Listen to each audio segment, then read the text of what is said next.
Il y a beaucoup de personnes gays, homosexuelles en banlieue, mais juste, ils se cachent. Moi, la seule chose que je voulais, c'est en rentrant chez moi, ouvrir la fenêtre de mon balcon du 4e étage et de sauter. Parce que pour moi, c'était la facilité. Surtout quand on te dit, mais en fait, meurs. Tu sers à quoi?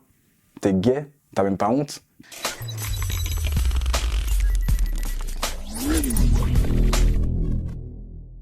Moi, j'ai grandi dans les quartiers nord du Val d'Oise, vers Villiers-les-Belles, Sarcelles.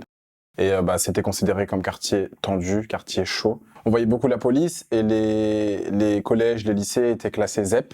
J'ai vraiment senti la différence qu'il y avait entre Paris, quand j'ai commencé à traîner sur Paris, avoir des potes parisiens, et toute mon adolescence que j'ai faite sur Villiers-le-Bel, quoi. Je viens du Pré-Saint-Gervais, donc le 93, voilà. Il y a beaucoup de cités HLM, de logements sociaux et autres. Donc il y a un peu une double mesure, je dirais, entre des gens qui sont vraiment un peu dans le monde parisien, bobo, qui sont aisés, et les autres qui sont vraiment moins riches, tout le monde connaît tout le monde parle sur tout le monde. Il y a cet a priori de ce que les gens vont penser de toi. Il y a beaucoup d'homosexuels en cité, faut le dire. Faut pas penser que c'est tabou, qu'une fois que tu as passé le quartier, l'homosexualité, en fait, elle s'arrête allez, aux portes de ton quartier. Non, il y en a beaucoup. Il y en a autant en banlieue qu'il y en a autant à Paris. C'est sûr, c'est sûr. Il y a beaucoup de personnes gays, homosexuelles en banlieue, mais juste, ils se cachent. Et je pense que c'est tabou parce que c'est vu comme quelque chose de sale.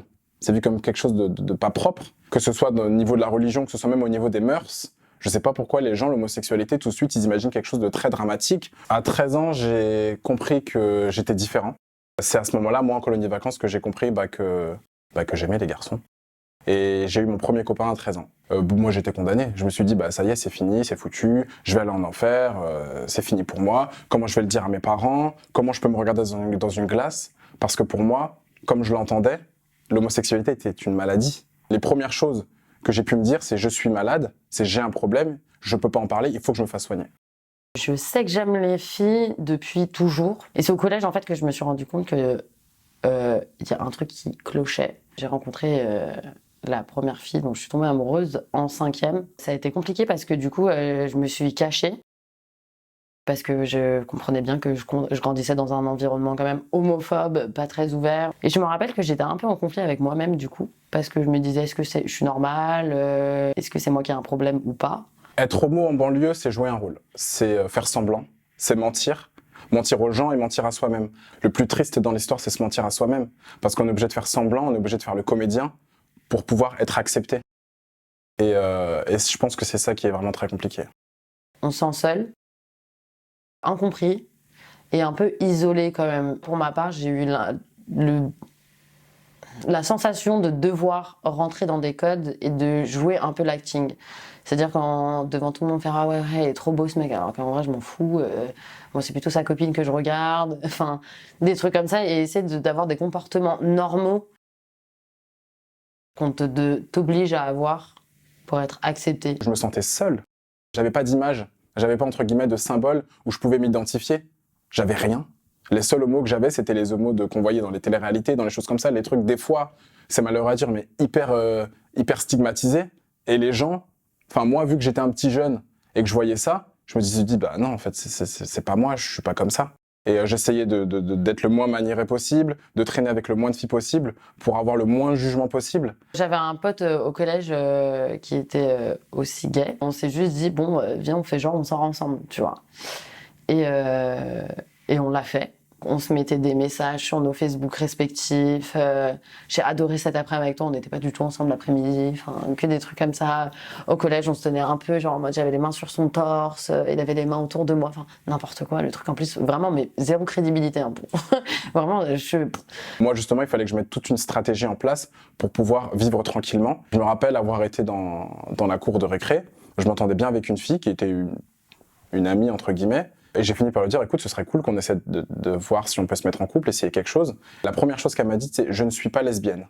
Alors, je vous raconte pas le traumatisme, le choc que j'ai eu d'entendre je ne suis pas lesbienne, parce que du coup, elle a fait référence à toute une féminité qu'elle voyait en face de moi, que moi, j'essayais de cacher. Le problème, c'est qu'elle est partie dire à tout le monde, William voulait sortir avec moi, un homosexuel voulait sortir avec moi. Donc ça a été très très compliqué. À l'époque, j'ai eu un meilleur ami avec qui je m'entendais très très bien et il a très bien pris. Il m'a accepté comme je suis. Le problème qu'il y a eu, c'est que lui, il avait des frères et sœurs, notamment une grande sœur, qui a fini par lui dire « Écoute, tu traînes trop avec William, tu sais ce qu'on dit sur William, il faut que tu arrêtes de traîner avec lui parce qu'on va croire que tu es pédé. » Les gens me posaient des questions un peu subtiles et je me sentais en fait très attaquée et piquée, mais les gens te posaient pas vraiment la question, ils t'observaient. Enfin, il y a eu des rumeurs comme quoi j'allais me marier avec une pote. Non, moi, super, j'ai 14 ans, tu veux que je me marie avec qui? Enfin, en plus, tu sais, c'est des trucs de collégiens, donc les gens extrapolent de ouf. Et donc, tu te sens vite. Je sais qu'au collège, j'avais une sensation où j'avais pas d'air pour respirer, quoi. N'importe où j'allais, que ce soit dans mon quartier, au collège, au lycée, dans le bus, à la gare, quand j'allais faire mes courses, je me sentais observé, je me sentais persécuté. Il y a vraiment un dicton qui dit que les mots sont plus durs que les coups, et c'est vrai, parce que de 13 ans jusqu'à presque mon coming out, donc vers 18 ans, j'ai dû faire face aux réflexions, j'ai dû faire face aux méchancetés, aux médisances des gens, des personnes inconscientes du mal qu'elles font. Après, aujourd'hui, je me dis on est jeune, et je sais que quand on est jeune, on est très méchant.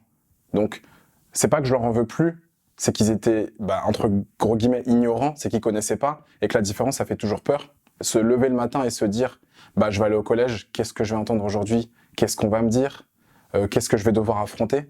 Je me rappelle une fois où j'ai eu le malheur de m'embrouiller avec quelqu'un entre guillemets, de réputé au collège. On sait très bien comment ça se passe dans les collèges. Il m'a attendu à la sortie, et du collège jusqu'au chez moi, ils m'ont tous suivi, mais une vingtaine de personnes, en train de m'insulter, de me crier dessus, de scander mon nom. Moi, la seule chose que je voulais, c'est en rentrant chez moi, ouvrir la fenêtre de mon balcon du 4e étage et de sauter. Parce que pour moi, c'était la facilité. C'était la facilité de mourir. Surtout quand on te dit, mais en fait, meurs. Tu sers à quoi?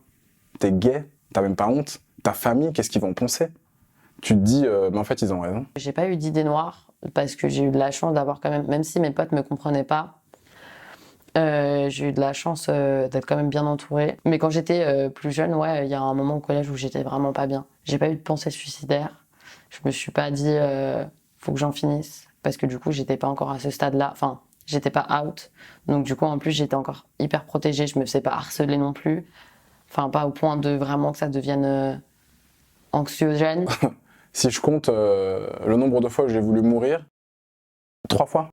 Je le sais parce que c'est des périodes de ma vie qui m'ont marqué. Des fois, j'allais me coucher en espérant ne pas me réveiller, parce que pour moi, ça allait être plus facile, alors que j'avais que 15 ans. Ce qui serait important de faire pour les jeunes gays, par exemple, qui ne s'assument pas en banlieue, ce serait qu'on leur donne une autre vision de l'homosexualité. Qu'il y ait des jeunes de banlieue, comme moi, comme d'autres, qui montrent qu'en fait, on peut s'en sortir. Aujourd'hui, moi, si je suis là et si je parle, c'est parce que je pense qu'il y a besoin de personnes comme moi pour que des jeunes comme moi avant puissent se dire en fait, je suis pas malade. C'est la société qui fait que je suis différent, mais en fait, je vais très bien.